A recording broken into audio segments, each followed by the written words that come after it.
Hello friends, this is the next video of poverty.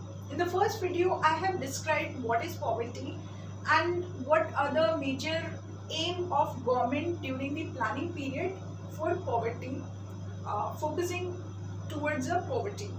And I've explained you also some sentences which is given by the Prime Minister Jawaharlal Nehru in 1947 in the Constitution Assembly of India.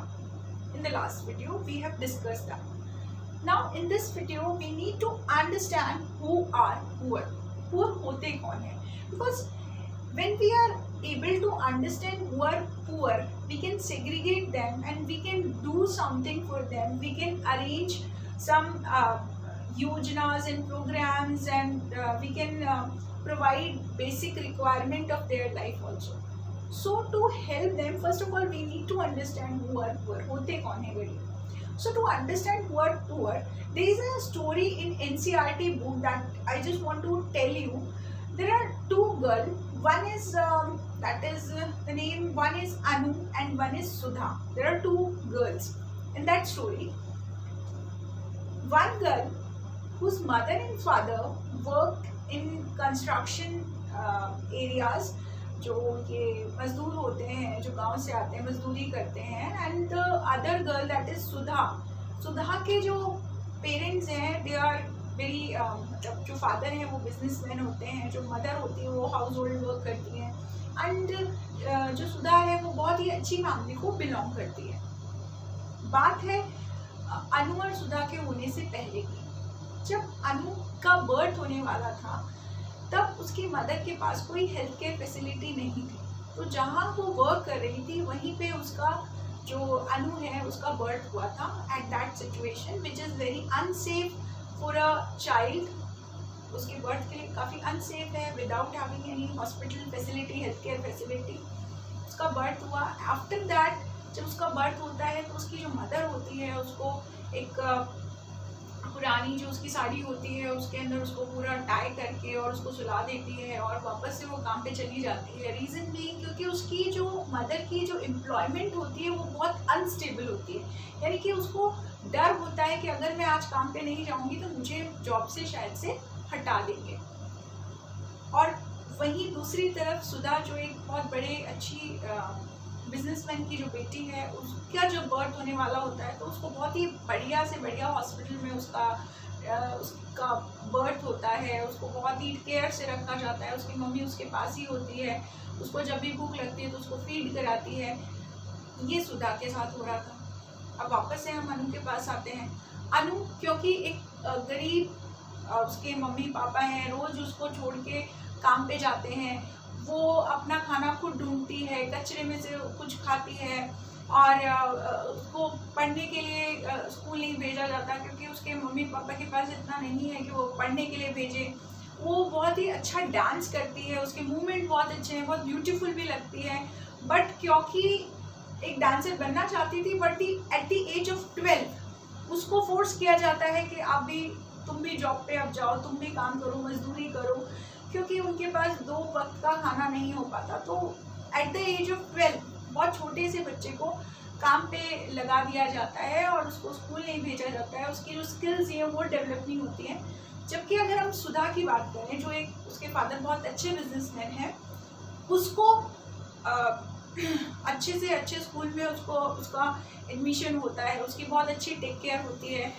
उसको painting का शौक़ होता है. उसको painting की classes कराई जाती है और बहुत उसमें वो प्रोफेशनल कॉलेज अटेंड करती है, डिग्री लेती है और एक बहुत बड़ी पेंटर बनती है, वर्ल्ड फेमस पेंटर बन जाती है. तो दोनों की लाइफ बहुत ज़्यादा डिफरेंट है. आप दोनों की लाइफ को कंपेयर करके पता लगा सकते हैं हु आर द पुअर, क्या क्या फीचर्स होते हैं एक पुअर के पास. वही फीचर्स से आइडेंटिफाई करके हम पता कर सकते हैं who are the poor and who are not poor. तो वही फीचर्स हम यहाँ पे देखेंगे. जैसे कि पहला तो फीचर है अनस्टेबल एम्प्लॉयमेंट. उसकी मदर को लगता है कभी भी उसको निकाल सकते हैं, तो उसका जैसे ही बर्थ होता है वो काम पे चली जाती है. फिर खाने का अवेलेबिलिटी नहीं है, 2 मील्स पर डे नहीं हो पाता है. तो उसको फोर्सफुली उसको भेजा जाता है काम पे जब at the age of 12। Skill illiteracy होती है उन लोगों में, क्योंकि उनको जल्दी ही काम पे निकलना होता है, बहुत ही कम उम्र में उनको वर्क करने के लिए बाहर भेजा जाता है, इसलिए वो ना तो उनके अंदर कोई स्किल, जैसे कि वो बहुत अच्छी डांसर थी लेकिन उसका स्किल डेवलप नहीं हो पाया, उसको पढ़ाई नहीं मिली है, ये है। घर नहीं होते हैं उनको, आपने देखा उसका जो बर्थ होता है वो कंस्ट्रक्शन साइट में हो जाता है, कहीं रहते हैं, माइग्रेट करते रहते हैं, जगह जगह बदलते रहते हैं, जहाँ उनको काम मिलता है वहीं पे रहने लग जाते हैं। तो ये सारे फीचर्स हैं, उसी को हम यहाँ पे देखते हैं। Let's see the first, who are the poor. तो बेसिकली ये लोग पुअर की कैटेगरी में आते हैं, जैसे कि पुश कार्ट वेंडर्स, आपने देखा होगा ठेले लेके बेचने जाते हैं कुछ चीज़ें, हाथ से वो गाड़ी को चलाते हैं, सब्जी वाला है और कुछ चीज़ें बेचने आते हैं, तो these are the push cart vendors. Cobblers होते हैं, जूते ठीक करते रहते हैं फुटपाथ पे बैठ के। वुमेन स्ट्रिंग फ्लावर्स, माला बनाती रहती हैं औरतें, फूल तोड़ती रहती हैं। रैट पिकर, आपने देखा होगा थैला लेके कचरा ढूंढते रहती हैं औरतें, वो हैं गरीब। वेंडर्स, बैगर्स, इनके पास घर नहीं है, इनके पास जॉब नहीं है, इनके पास कोई एसेट्स नहीं होती हैं, ये दीज आर द पुअर्स। और क्या क्या होता है पुअर की फीचर्स में, क्या क्या है? कच्चा हटमेंट, यानी कि कच्ची बस्ती में आपने घर देखे हैं, मिट्टी से बने हुए रहते हैं वो घर जो उनके ऊपर जो टेरेस होता है वो घास का, सूखे घास का या बैम्बू का बना हुआ होता है, वो होता है कच्चा हटमेंट। कुछ फ्यू एसेट्स ही होती है उनके पास, कुछ खास एसेट्स नहीं होती है, थोड़े बहुत उनके बर्तन होंगे, आदि ट्रंक सा होगा, छोटे मोटी कुछ एसेट्स होंगी या नहीं भी होंगी। और ये गरीब लोगों के पास है, और गरीब से जो गरीब है, जो पुअरेस्ट है, उनके पास तो शायद ये भी नहीं होता है। इन रूरल एरियाज, गांव के अंदर गरीब कौन है? Landless labourers. ये तो अर्बन एरिया की बात कर लेते हैं। रूरल एरिया में लैंडलेस लेबरर्स, जिनके पास खुद की ज़मीन नहीं है और वो काम करते हैं, खुद की ज़मीन नहीं है, they are working for other, उनको बदले में उनको कुछ पेमेंट भी नहीं मिलती, वेजेस भी नहीं मिलती, दे ओनली जस्ट गॉट कि आज का खाना मिल गया, कल का खाना मिल गया, इस तरीके से उनको पेमेंट किया जाता है। और अगर रूरल एरिया के अंदर या तो लैंडलेस लेबरर्स है, या फिर जिनके पास ज़मीन है लेकिन वो सूखी है, बंजर ज़मीन है, या फिर वेस्ट लैंड है, उसके ऊपर कुछ हो नहीं सकता है, तो वो पुअर कहलाते हैं। ऐसे लोग जिनको 2 वक्त का खाना, 2 मील्स पर डे भी अवेलेबल नहीं हो पाता, जो स्टार्वेशन और हंगर में रहते हैं, those are poor. Literacy and skills, मैंने आपको बताया था, जो अनु है जिसको इसके अंदर स्किल्स थी, वो डांसर बन सकती थी, लेकिन एट द एज ऑफ 12 उसको जाना पड़ता है अपने काम पे, तो वो स्किल डेवलप नहीं कर पाती है, वो स्कूल नहीं जा पाती है, वो इलिटरेट है, वो स्किल नहीं है उसमें।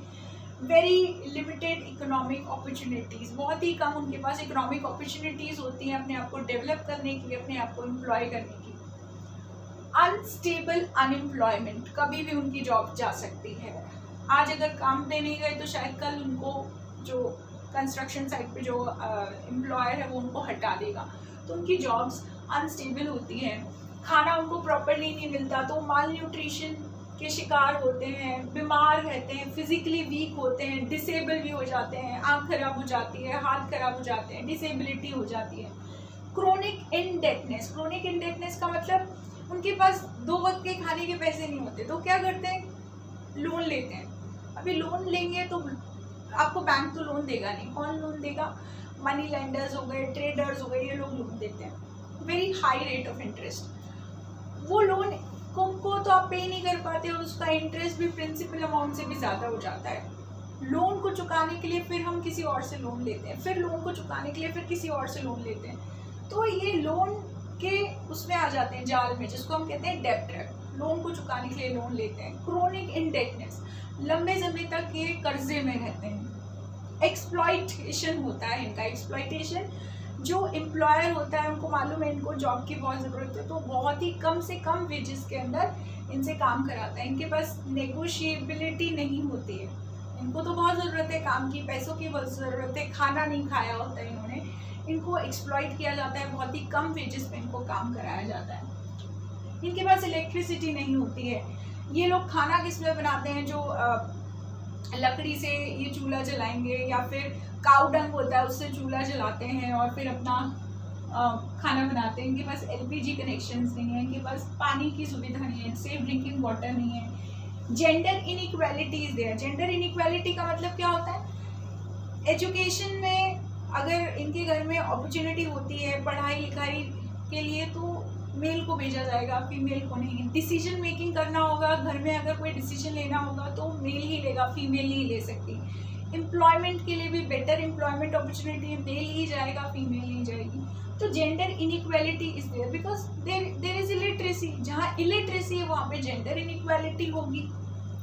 Less care during motherhood. आपने देखा, मैंने जो अभी स्टोरी सुनाई थी उसमें जो अनु है उसका जो बर्थ होता है वो कंस्ट्रक्शन साइट पे हो जाता है। तो मदरहुड जब बेबी होने वाला होता है तो बहुत ही कम केयर फैसिलिटीज़ होती है, ना अच्छा खाना होता है, ना फैसिलिटी होती है, हॉस्पिटल की फैसिलिटी होती है इनको। Children less likely to survive और बी बॉर्न हेल्थी। बहुत ही कम ऐसा होता है कि जो बच्चे होते हैं वो या तो मर ही जाते हैं, सर्वाइव नहीं कर पाते, और अगर होते भी हैं तो कुछ ना कुछ डिसेबिलिटी है, कुछ इलनेस या फिजिकल वीकनेस, कुछ ना कुछ इनके अंदर प्रॉब्लम होती है। तो ये फीचर्स हैं हु आर दी पुअर्स।